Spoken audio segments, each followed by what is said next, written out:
Hello, friends. Welcome back. We're glad to get to spend some time with you again today as we begin to move towards some of the end of the interviews that we've had this Lenten season. And I believe today is our sort of penultimate interview, second to last, as we get an opportunity to talk with Jason Harrington.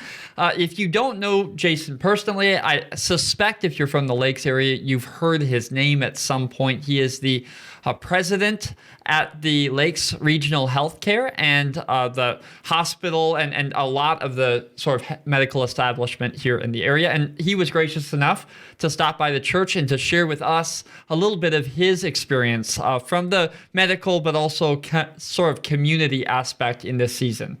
Yeah, I think this is the one exception of our interviews being church members. And in this case, we just thought that an opportunity to talk to Jason would be really interesting. Someone who occupied a very specific and very challenging role during all of this stuff that happened during 2020, and someone who's vested in the community. And we are a small enough community in which being the CEO at the hospital doesn't change your community relations. And Jason's has some things to say about that. You know, the reality that people know him and people are going to see him and ask opinions and want to have those conversations. And so I hope this is helpful. I think it's a look that we have into a place that most of us probably don't understand professionally. So I think it was, for me at least, it was pretty intriguing.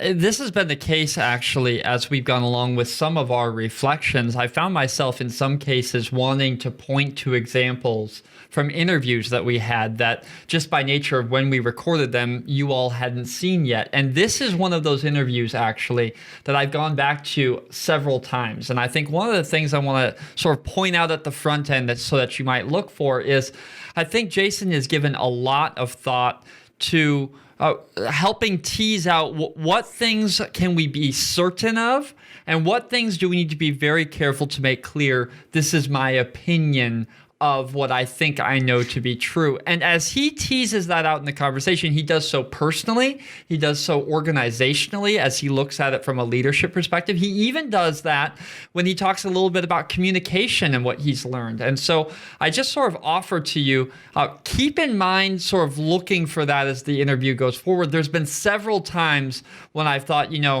Jason's insight there was very helpful to me and my own thinking about some of the lessons I've learned.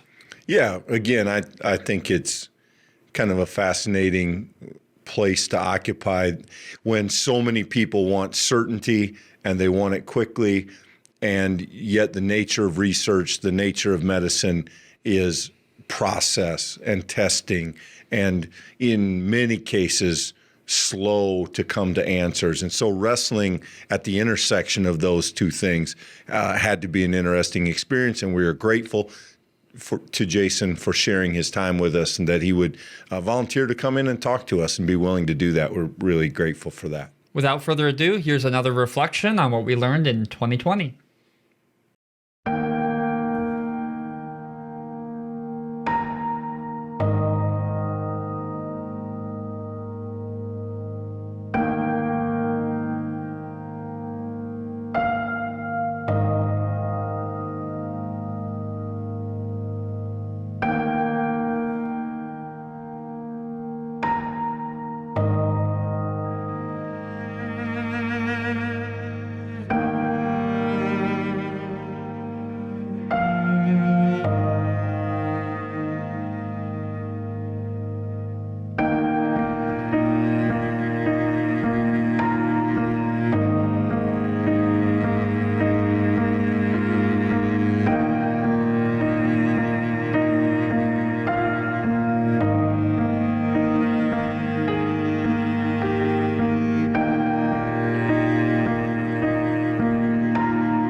Everybody, welcome. Thanks for being with us again as we continue to have this series of reflections on 2020 experience. Today we have a really neat opportunity. The CEO of our local hospital, Jason Harrington, has agreed to be with us, not through a church connection, but just as we consider what it has looked like from a public health standpoint and from a community standpoint to navigate this last year we've all been in. And Jason, we're really grateful for your time and for your willingness to have the conversation with us. No, yeah, thank you for having me. Happy to do it and excited to, well, I don't know how excited I am to continue to talk about COVID-19.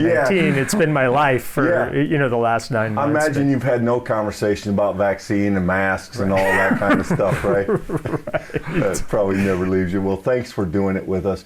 So if you can, cast back the memory to nearly a year ago, in fact, probably right at a year ago, the first rumblings kind of started.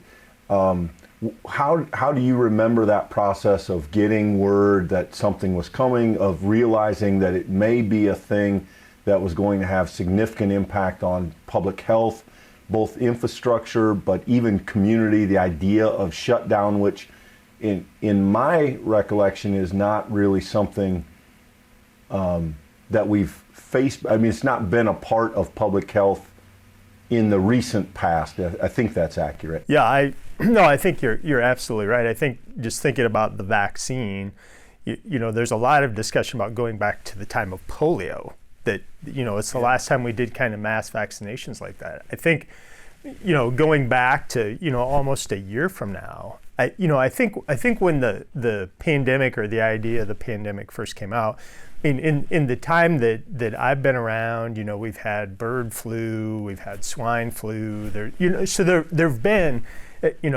pandemics like that, or what we imagine them to be like over time. So I think the initial reaction to what was happening around the world was, okay, but we sit in the middle of the country, and assuming things ever get to us, they'll get to us much later. And I think the initial reaction was one of, I think, cautious optimism. And then I think when we started to have our first couple of cases in Iowa, I think there was this probably a bit of an overreaction from healthcare providers at that particular point in time. So I think, we shut down certain services in the hospital. I think we really started to close our doors to the community to say, hey, please only come here if you really need to be here. And really, I think in hindsight's always 2020, and you can Monday morning quarterback whatever. I think what we did early was, I think, to create, maybe somewhat intentionally, this fear around the pandemic, but we really didn't see the numbers until months later. So I think from a healthcare perspective, I think we really hurt ourselves. We really did hurt ourselves from a financial perspective, because there were many services that we just shut down, being as proactive as we could, that are really important services to the community as well as to the hospital. And so we went from this kind of cautious optimism to this kind of premature overreaction to, we started to see cases grow. Then we got in the fall, and we're like, cases started to spike at that particular point in time. So we went back to our reaction that, our what was then an overreaction, but started to do some of those things back again for the community. And so it was really and continues to be, I think, a little bit really a bizarre time. Yeah. Because I think COVID-19, we've all had some coronavirus over time. COVID-19 is a different series of that. And so because of that, the science has evolved over time, and it's changed over time. And I think the direction from the government, the direction from local public health, the direction from the state has changed constantly. And I think because of that, I think it's created some real doubt for people about, how real is this thing? You told us last week it was this. You're telling us this week it's this. I think from a leader perspective, I think there's some really good things that I think at the end of the day will come out of this. I think for me personally, if I ever needed lessons in humility, I got a lot of them because it really was this, so on Thursday I say this, and on Tuesday the state comes back and says, well, it's not 10 days, it's 14 days, or it's not 14 days, it's 21 days. And I can't tell you how many times that happened. Mm-hmm. And as a leader of an organization, it's extremely frustrating, and it's exceedingly humbling, because it's like, we have sort of limited control over this thing. Mm. But it's our responsibility to keep the community as informed as we possibly can, and that message was constantly changing. So for people in the community to have frustration, was understandable. And then at some point in that process, we were talking about this pre our discussion, this became a political sort of statement, as opposed to, do you believe COVID is real? Do you not believe COVID is real? There's all this conspiracy theory around it. And of course, depending upon the media and what you see as news or don't see as news, it certainly, promulgated a lot of that, and a lot of that feeling of, you really need to pick a side here.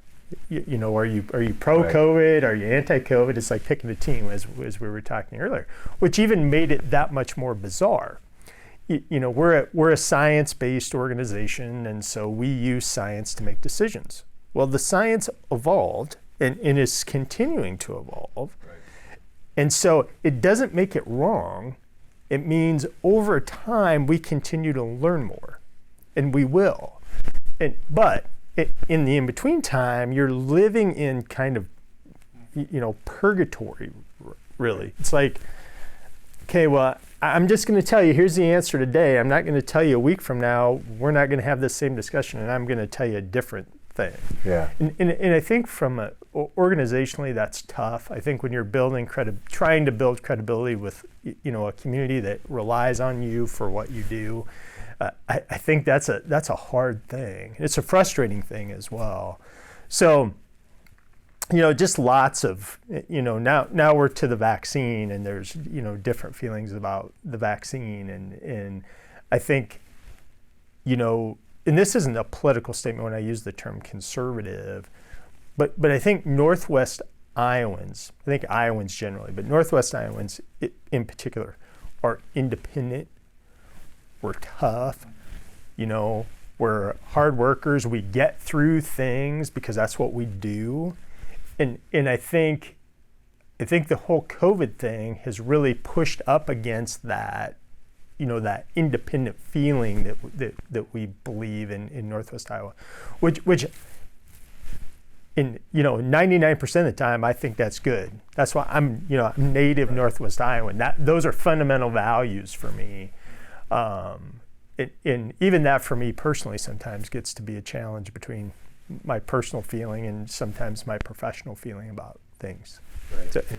So is your sense, I don't know to what extent you could speak to this, Jason, but you made reference to that kind of period of the in-between, and in the Lakes area, we had this thing in the spring where this thing is serious, it looks like it's rolling toward us, and then there was that wait.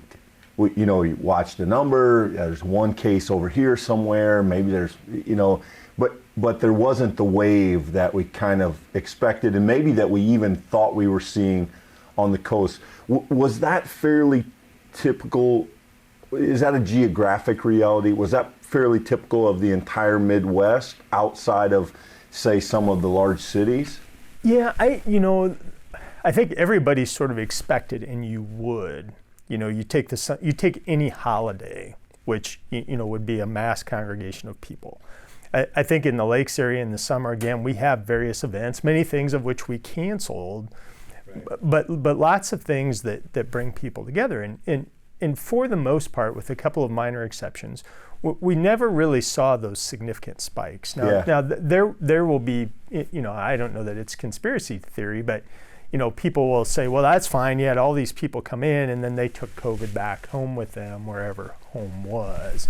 Now, to part of your question, I think we really did see very late in the game, so late fall, is really when we saw the spike in COVID cases. Not only cases, so I think at our highest point, I think we had a 20% positivity rate.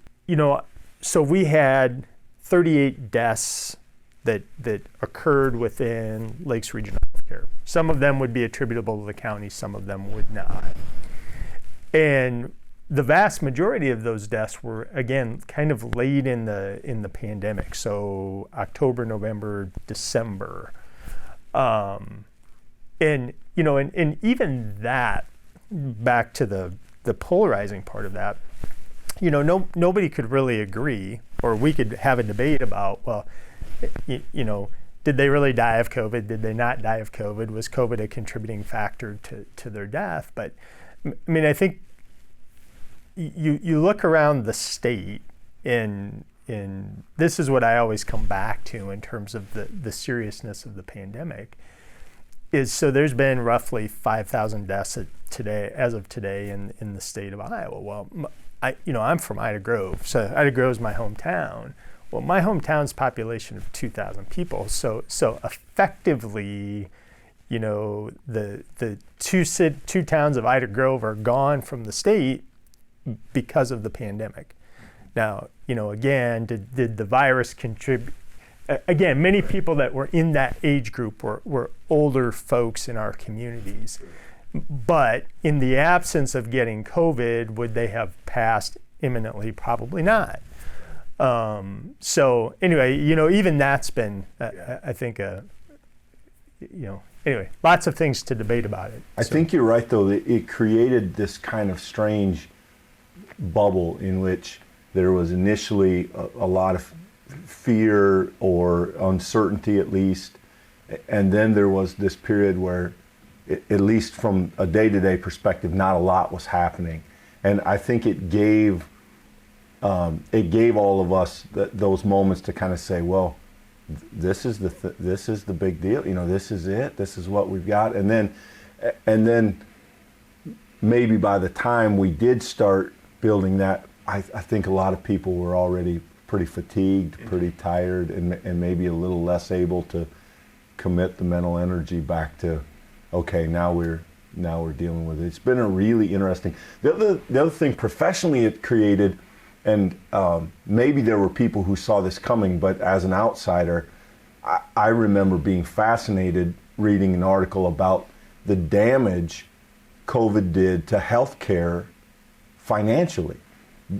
Because exactly as you said, the same-day surgeries aren't happening, a lot of the infrastructure of the hospital. So in the middle of this health crisis, health centers then are being negatively affected, and that was not something that I would have put together. It makes sense on the back end, but as a person not in that realm, trying to balance all that must have gotten interesting as well.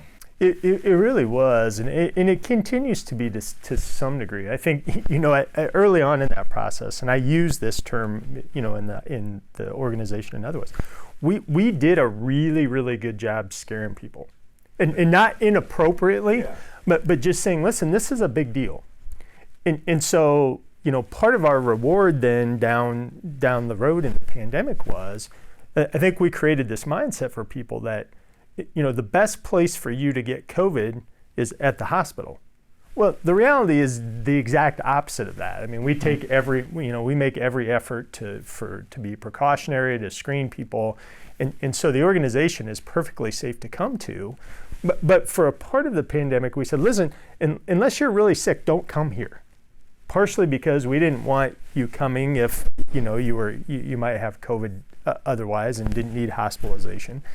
And so in the process of that, we end up to your point of harming ourselves and financially harming ourselves. And we still, and it's amazing to me, in primary care, so your family physician locally, we're still, visits are behind 10%. And that's still a little bit of people going, not sure that, I want to go in there because maybe I'll catch the virus or something. I think even our emergency department, which I found really, really kind of fascinating, is that those numbers were down significantly. Now, again, not unusual if you live in a small community and you don't have urgent care, or you don't have a clinic that's open, 24/7. People use the emergency room for other than its intended purposes sometimes because, again, it's open. Right. But I think what's happened is I think people have kind of come to the realization that, well, maybe I really don't need to come to the emergency room. Maybe it can wait until Monday, or maybe it can wait until tomorrow morning, but we've seen our emergency numbers go down. And that would be the only, that for me, that's the only thing that would make sense to me as to why. But it's interesting. That dynamic is really very interesting. And so looking back, it's interesting.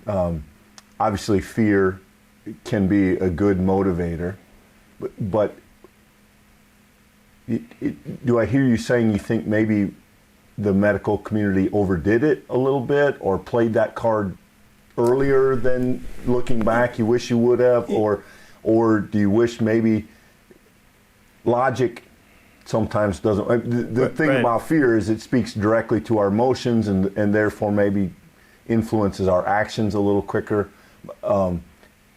What maybe have you learned in regard to that, playing that fear card now? Yeah, I think it's an excellent question.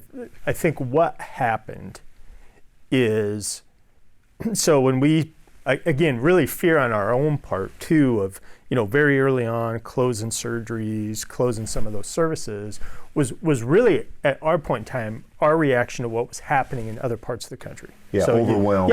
You're reading this stuff out of New York, you're reading this stuff from the coast, and it's like, wow, and it's coming.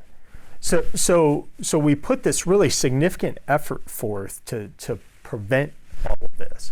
And then you described it earlier. I think you have these kind of, peaks and valleys. So then we do this, and then there's this lull, right? So the virus doesn't really show up here in force for the next 3 or 4 months. So in the in-between time, I think you have people going, yeah, maybe that's not really a thing. Maybe that's, and I think you get fatigued from, and I'm not reading in the paper that our positivity rates are real high, and so I think in retrospect, we would have done that same thing, not in maybe using the term fear isn't right, but there was never this. So the intensity of the things that we were doing right now, that didn't it materialized, but 4 months later. Yeah. So we ended up, I think, harming the message because, the strength of the message was too early. Right. And our reaction to it was too early. And then by the time you get to the fall, people are like, I don't want to wear a mask. I don't want to social distance. I'd really like to see mom and dad. I'd really like to see my grandparents. I think it's all those things. And then in the in-between time, I think for that elderly population, they have been isolated for 9 months, 10 months. Did it have to be that long? I'm not, I don't know. But it seemed like, to your question, because of that, probably yes. Probably that initially in those first couple of months, was that an overreaction in Iowa? Probably. But how could you know that? Yeah, and you couldn't. Like I said, you can Monday morning quarterback that stuff. But I think about that group, and as we talk about vaccines and those sorts of things, and of course everybody has an opinion about how vaccines should be rolled out and who should get those, and we feel very strongly that it's that group. That group, has been imprisoned isn't the right word, but they've been self-quarantined, many of them to their home for that entire time. Yeah. I've talked to many of those patients who said, listen, out of fear of dying because I've got other medical conditions or otherwise, I don't even go to the grocery store. Right. Haven't been to church in 9 months, haven't, any of that. And that's a group that needs that. Nursing home residents is just an even better example. They haven't been allowed visitors so I can stand outside mom's window and, attempt to communicate with her, but that's as good as it gets. And I mean, that's just a population we have to, and, we've got to do everything we can to end that for them. And then for the most part, not for the rest of us, because many of us have underlying chronic conditions, but the impact of that virus isn't the same.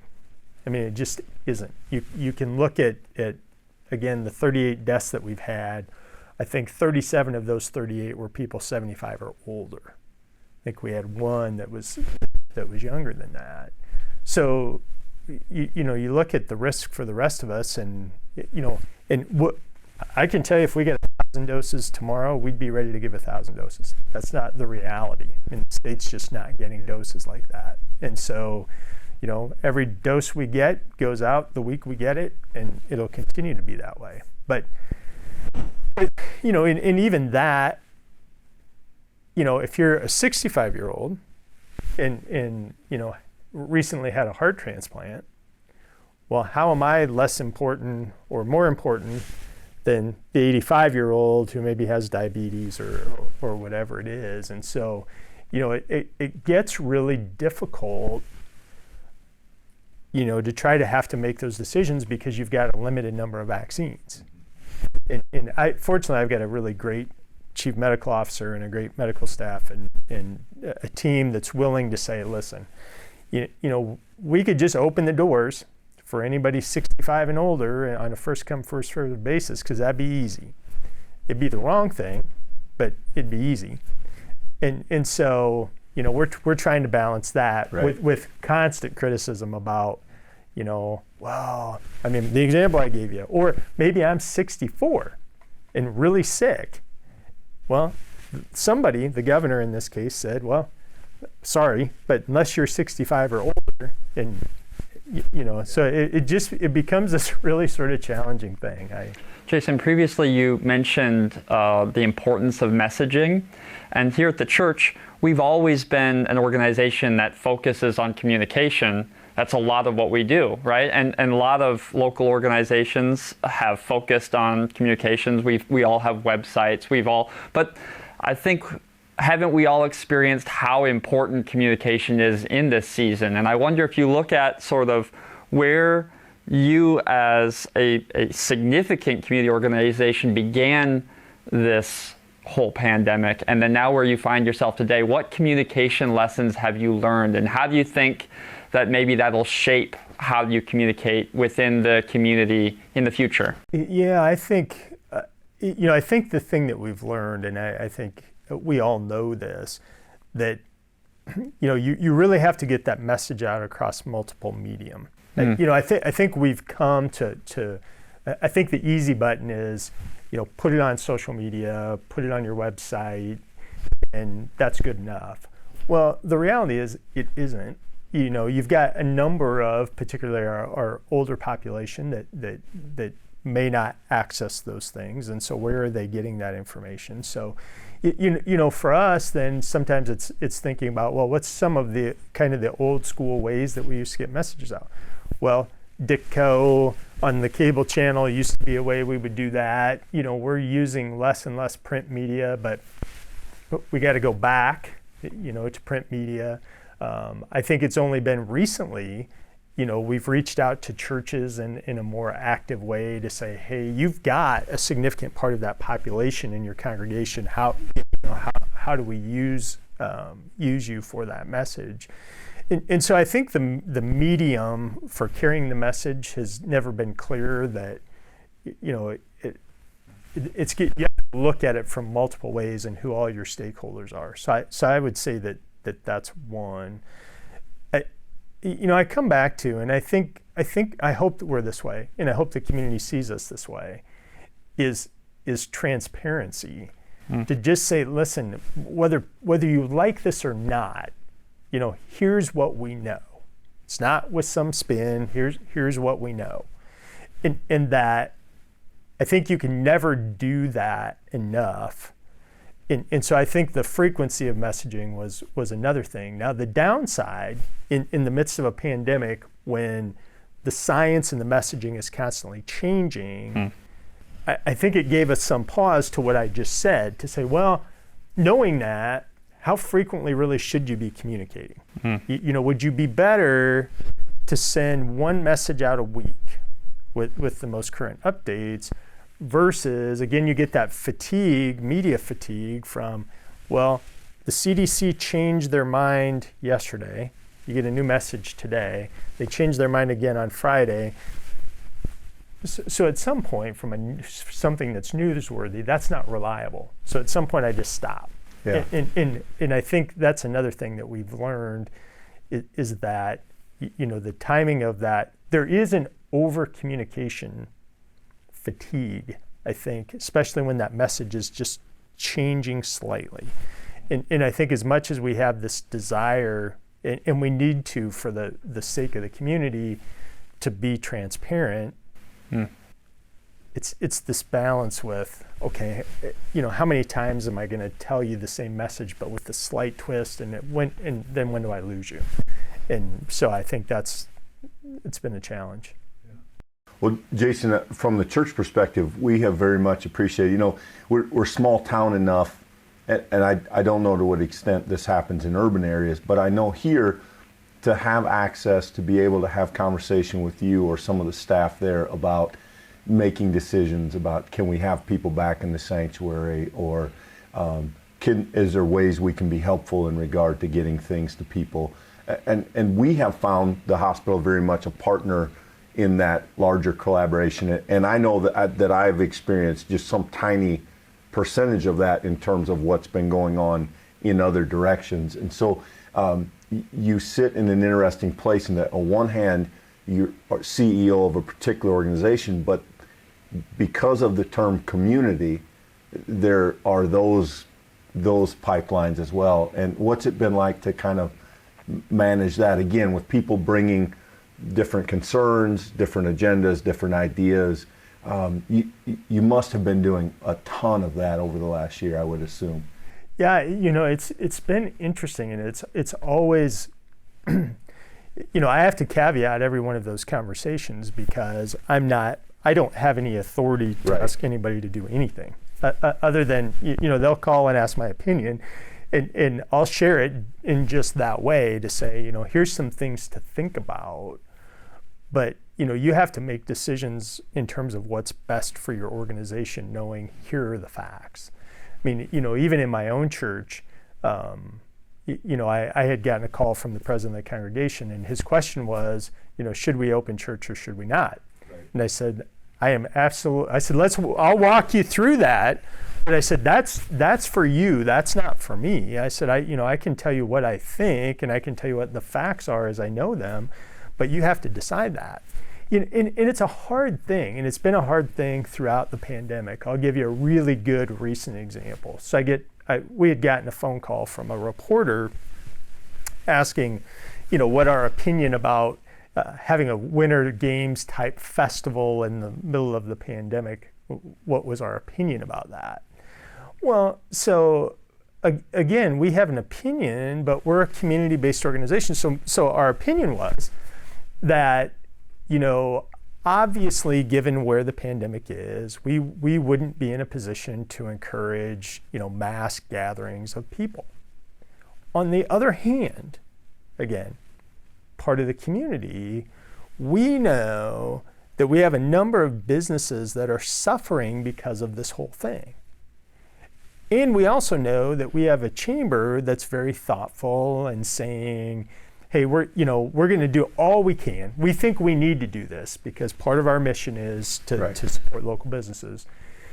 And we're going to do the best we can under those circumstances to ask people to social distance and wear masks and other things. And that's the balance that you walk in that, being in a smaller community or otherwise, is to say, listen, yes, here's my professional thoughts about it. Here, wearing my community hat, I get it. We have small businesses that are suffering because of what's going on. So we need to find that balance, and it isn't for me to say, do this or don't do that. Which I'm thankful for on the one hand, that that I don't have the authority necessarily to say. But on the other hand, we ought to just talk through it. Well, from a church perspective, I want to say how deeply we have appreciated access to those thoughts and opinions, because so much of this is kind of lives over my head. And so to be able to call and have those conversations with someone and say, here's what we're thinking about. Are we looking at the right numbers? Are we evaluating? Is there something we're not taking into account? To be able to have some of those in very important conversations with people who bring a little bit more to the table than a personal opinion has been really helpful. And I don't know to what extent that exists in larger communities, but I think it's part of what makes rural Iowa such a connected place, and has been really helpful. Yeah, no, I agree, and we've appreciated that too. And I've had many of those phone calls with many people, and again, we're happy to share an opinion about it. In understanding, I think that everybody's needs are different, everybody's circumstances are different, and we need to do the best we can to protect vulnerable populations in our community, and at the same time, life needs to go on. And so I think it's trying to find that balance, and what you think that is entirely what you think it is, right? And so that becomes kind of the challenging conversation. But Jason, that's really interesting, because the point where those things live in tension is the difficult nexus right now. We seem to societally have a hard time dealing with these grays and the nuance within it. And as a leader who deals with doctors and nurses and also people who are thinking technology and thinking, I've got to think within your organization, there's got to be a lot of diversities of thinking and a lot of different holdings of that tension, even internally, yet alone the community with all the different hats that are worn. I'm wondering, as a leader, have there been some practices or tools you found helpful in helping create those conversations to live in that nuance? Yeah, I think, in not that it's easy, but again, we're a science-based organization, and typically of the people that work in healthcare, they're all sort of evidence-based. It's like, I'm inquisitive, I'm gonna ask questions, but at the end of the day, prove it to me. So I think oftentimes it's easier, and COVID's been different than this, is to say, here's the body of science that says we should do this, versus, your opinion about this is fine, but show me the body of science that supports your opinion. So I think it's a little easier for us to say, there's evidence. This isn't my feeling about it. There's evidence that says this or that. Well, I think when you have something that's evolving like COVID, the evidence changes. And so I think that becomes challenging. So to your point, obviously within my organization, our organization, we do have and remain some differences of opinion on certain things. Vaccine is a good example. I think there's a feeling, in spite of, I think, compelling evidence that the vaccine is largely safe. But whether you believe that body of science or not, the vaccine's been around for 4 months, or it's been in the pipeline under emergency use authorization. And do I feel good about that? Do I feel like, hey, I'm willing to get the vaccine, maybe not fully knowing what does that mean for me 10 years down the road. So I think in spite of the fact of everything I said about being science-based, and I believe what I just said, do I understand the fear in that? Do I understand the decision-making from one of our staff people that said, you know what, I'm just not comfortable getting the vaccine. And it's for the reasons I just said. Okay. So I think there is some grace in that, and I think there's just needs to be some understanding. Because I would tell you that if the science, I think if that concern didn't exist, then you'd see a whole bunch of mandates about you're going to get the vaccine because, I think nobody knows that. And so, I'll just share a story with you about, I had this conversation with my daughter. So my daughter's 20-ish.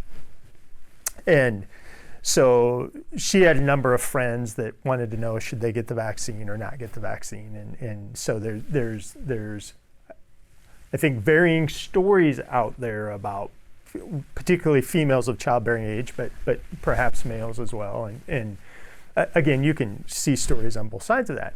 So my daughter says, hey, if you were going to recommend to these girls, should they get the vaccine or not? What do you think?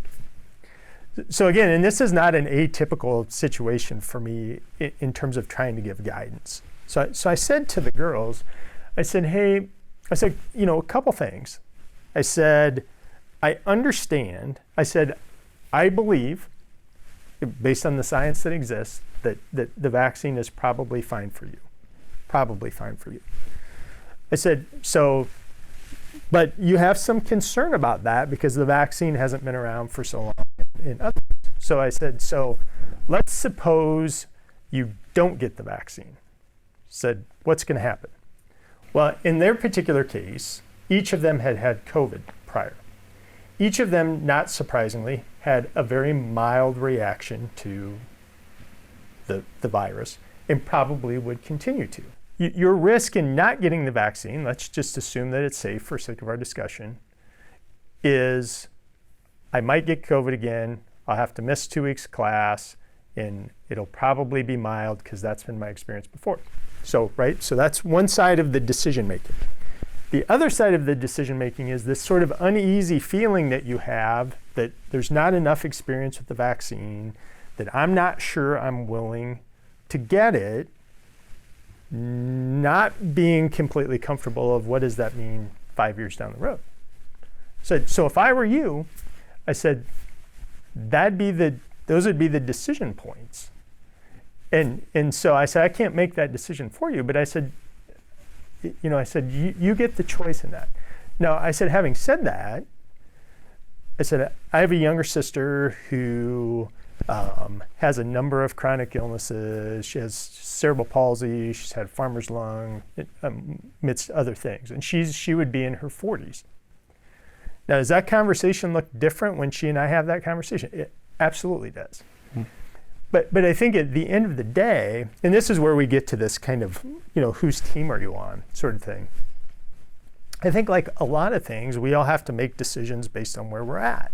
What's my circumstance? What draws me to, so in my particular case, I've gotten the vaccine. I'm otherwise healthy, but I'm 50 years old and I work in a healthcare setting, and if there's some downstream risk, maybe there is, I'm willing to accept that because I think it's important. But I think we all have to do that based on where we are, and for us to judge each other based on those decisions is really unfortunate. Now again, we should make informed decisions and those sorts of things, but I mean it's continued to, it's like politics in the country is, it's just completely polarizing. And so societally, that's what we choose to do oftentimes is, pick a side. There's no middle. It's either you're on my team or you're not on my team. So along those lines, Jason, we live in this amazing era where communication has in some ways never been easier. I mean, let's not say communication, dissemination, because it doesn't always make for communication, but information is more accessible than arguably it's ever been. But what that also means is that misinformation is more accessible than it's ever been. As a person who lives in the pipeline that works very hard to put educated people in positions to get data, to do research, to make decisions, and that largely, while questioning those processes, also lives by them. What has been the experience of, I mean, because I think one of the things we've all experienced is you just sit in front of the computer and here's an article why the CDC is right, and then here's an article why my uncle, the pediatrician, knows that it's wrong. And we all bring that, and most of us, while being woefully unqualified to really understand what we're talking about, seem to confidently do it anyway. And so, not from a philosophical standpoint, but from a practical standpoint, how has your organization and how have you tried to manage getting the right numbers, the right implications, the right conclusions, and pushing back respectfully but firmly against some of the other stuff that has come to us all? Does that make sense? Yes, it does. You know, and I think from the beginning, and again, I think people can criticize this because it's not like they're all knowing, but as you think about kind of the World Health structure, so you've got the World Health Organization on a global perspective, you've got the CDC from the United States' perspective, you've got the Iowa Department of Public Health from Iowa's perspective. And typically speaking, with some minor nuances, that's how that flows. And so, you know, we always talk about, but maybe a little less so now, kind of what our true north will be. What's our source of truth? And so I think with very few exceptions, we've gone back to, right, wrong, or otherwise, this is what the CDC says. This is what the Iowa Department of Public Health says. Both arguably very science-based organizations. And so, you know, we've driven our source of truth from those organizations. And so, you know, oftentimes we would go back and say, you know, because somebody would say, well, so where'd you get that information? Well, here's where we got it. And I think to your point about, you know, the availability of information, I think the thing that gets scary, and you said this, and I had somebody from the community bring me a study they wanted me to read. Well, so I looked through the study, and in the footnotes of the study, it said 10 physicians commented. Said, first of all, this isn't an evidence, you know, this isn't a double-blinded, pure scientific study. This is the opinion of 10 physicians versus how many physicians exist in the world. I said, so, but there was a ton of that out there. Right. Or, you know, what becomes my opinion versus what does the evidence support? And I think that's what, you know, social media has done. That's what, you know, news channels have done. We're less about the news and we're more about my version of the news, which I think is really sad. I think I don't watch much national news anymore because I can hardly stomach it. It's like, just tell me what happened. Don't tell me your version of what happened. Just tell me what happened. I also think it instills a kind of false confidence because I'm forming an opinion on these things that I very likely don't understand, right? I don't know what it is to do a double-blind research study on a vaccine, or to have 3 of the top epidemiologists in the world disagree about what a piece of a virus means, that I wouldn't even, that's a different universe from the one in which I live. But that watered down thing I read on social media gives me the idea that I understand it, and here's my version of it. This is now true for me, and it's fascinating that I think I see that happening repeatedly, and I'm thinking for people that try to stay in the trench of let's deal with real facts, let's deal with real science, and to have that noise on the sides, it's got to be an interesting experience. It is. I think, and I think on the positive note, I think patients are very much more inquisitive. They try to be much more informed. They ask a lot more questions. I mean, I've taken a lot more community questions in the last year than I probably in my entire career.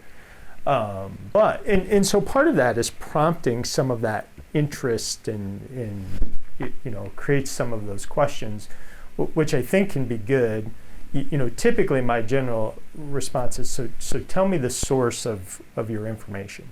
And that's usually where we start, and then we can kind of work back from there. But it's really interesting too that you use that language of it's hard to stomach, because I think for many people 2020 has been hard to stomach, right? In just a sense in which it is hard to make the choices that we make now daily, the sheer amount of change personally, civically, right? That is just hard to be a human in. And it's hard to lead in that. It's hard to be a person in that. And I'm curious, as you reflect on your own personal journey in that, Jason, what has been hard for you to stomach in 2020? What's been the challenge for you? You know, the divisiveness in everything. And it's the lack of unity in everything. You know, that's been true. We talked about that in COVID. You know, you pick a team, you're either pro-COVID or you're anti-COVID, or you believe this or you don't believe this. And it, you know, again, we had a national election this year, and it's no more apparent than in, you know, the politics at a national level. And it's really, I think that divisiveness, and I think that the unfortunate thing about social media is it's allowed us all to be much more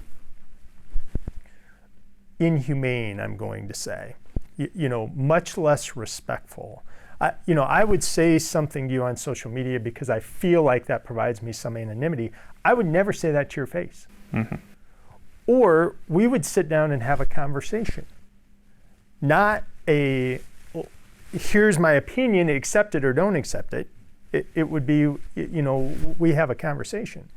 And I think 2020 in my mind, again, I think politically we had been there, but I think 2020 has just amplified that to the point where instead of trying to seek unity on whatever it is, or being open to others' opinions or listening, you know, again, going back to the vaccine, whatever your decision about vaccine is for you, assuming you were fully informed, good for you, and I'd want to support that.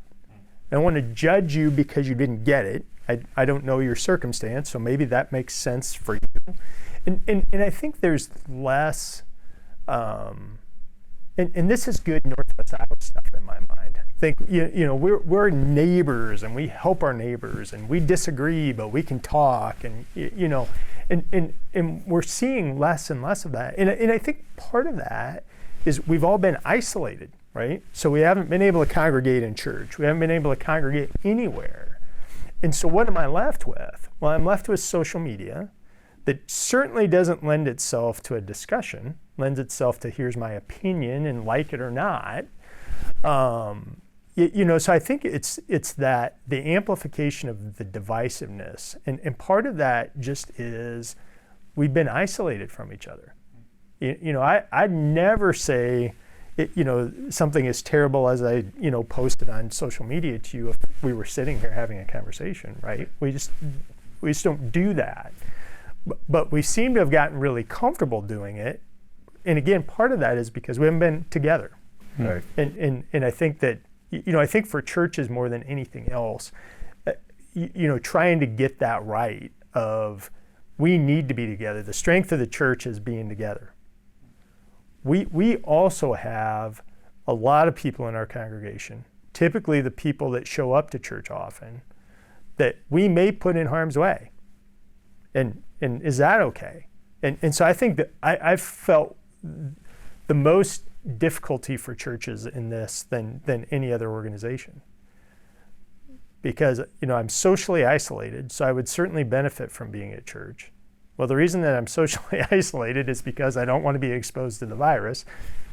So you've got this unwinnable situation. I mean, so it's tough. Yeah. And it's tough to get it right for people. But I think at the end of the day, I think it's the beautiful part about living here is people have to make decisions that make sense for them.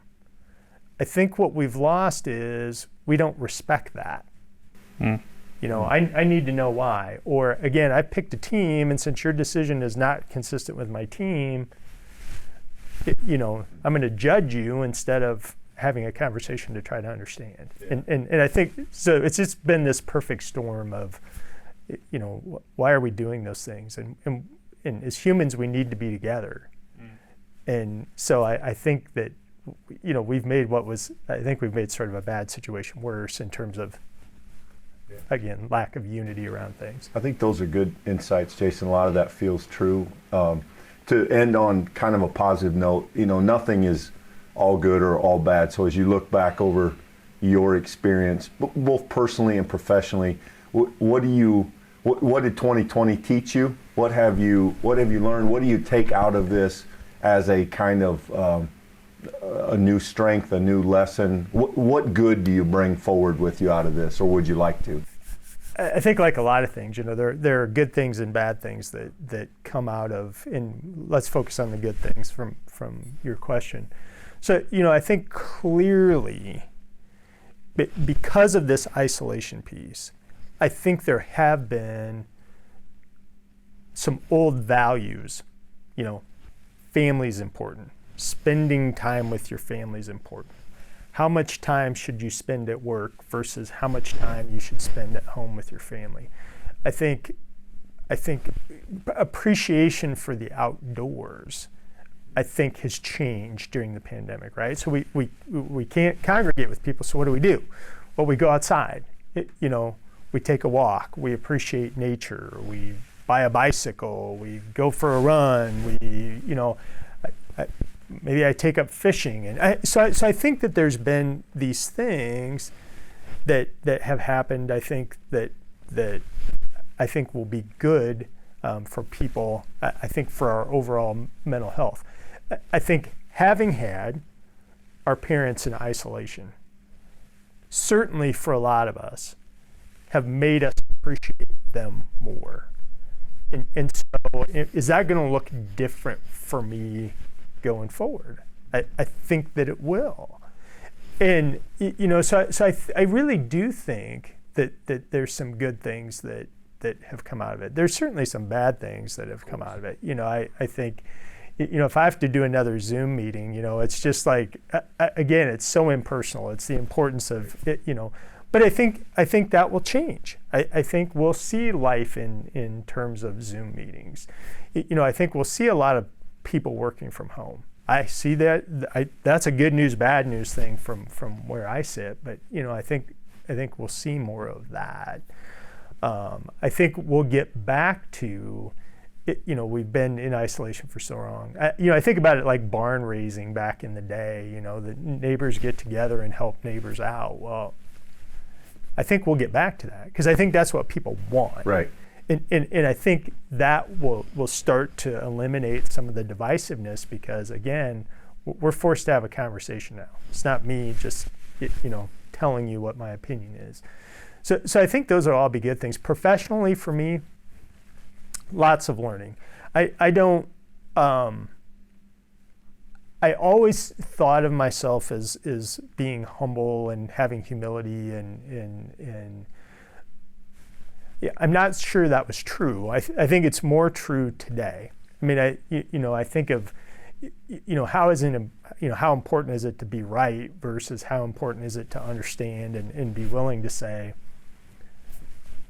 yeah, I was wrong, and even if you had no control over the fact that you were wrong. So, I think that the communications, I think I certainly have learned a lot about, how I would communicate differently.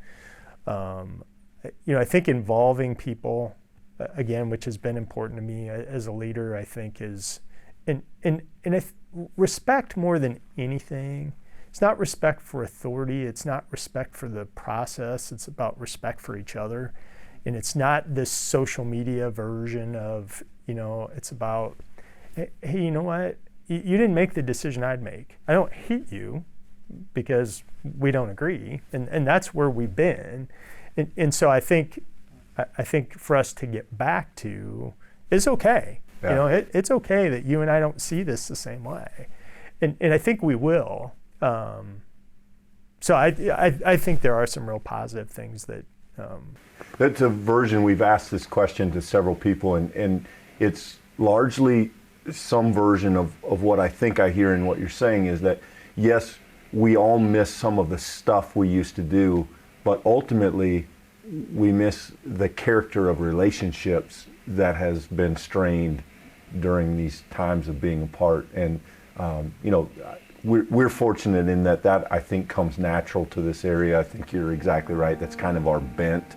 We want to do that. We want to run into people at the diner and the store. We want to hear how their lives are and help them if we can. And I think we all look forward to being back to that. Well, Jason, we are grateful for what you're doing. We're grateful for the way you're doing it and the impact that you and your organization have on the community, and really thankful that you'd give us some of your time today. This has been helpful. I think that people will benefit from it, and we're grateful that you'd spend this time with us. No, you're very welcome. Thanks for having me.